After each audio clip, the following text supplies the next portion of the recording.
Pero ang PIDEA, todo tanggi sa issue kahit pa na naglabas na rin ang political vlogger na si Maharlika ng dokumento na nagpapatunay na minsan ang naging target ng PIDEA si Bongbong Marcos sa operasyon nito noong taong 2012. Sa isang pulong balitaan araw ng Huwebes, ipinaliwanag ni dating Pangulong Duterte kung bakit ito patuloy na itinatanggi ng PIDEA. Takot nga raw ang PIDEA o kahit na anong ahensya ng pamahalaan na bumangga sa kasalukuyang presidente ng bansa. Kaya kahit anong gawing sigaw ng taong bayan tungkol sa issue, patuloy daw itong itatanggi ng ahensya. Nasa tamang pag-iisip pa ba itong taong ito? Alam mo, ma'am,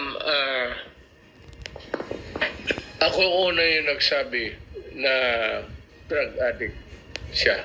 Hindi naman ako nag-iimbento ng istorya. Pero yung mga PIDEA reports nila ngayon na sinasabi na totoo, na hindi totoo, natural yan, ma'am, kasi panahon ni Marcos. Agency in government can go head-to-head with the president sa bagay na yan. So, sinusuppress yan. Sinabi niya na noong naging presidente siya ay nakita niyang muli ang pangalan ni BBM sa listahan ng PIDEA.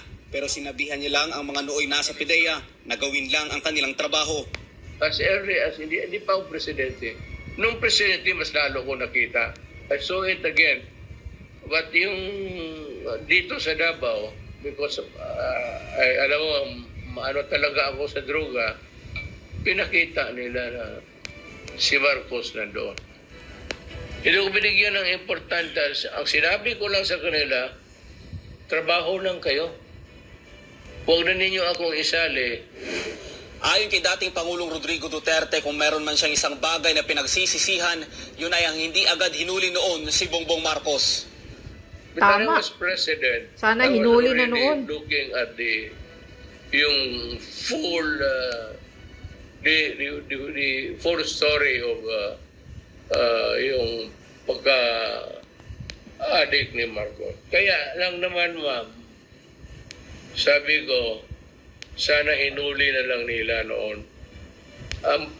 Pagkamali ko lang rin, kasi mayor lang ako, yung unang nakita ko. Sana nung na-presidente ako. Iginit ng dating Pangulo na takot ang PIDEA na banggain ang Pangulong Marcos at maaring sa ngayon ay nabura na ang record dito sa PIDEA na gumagamit ng illegal na droga.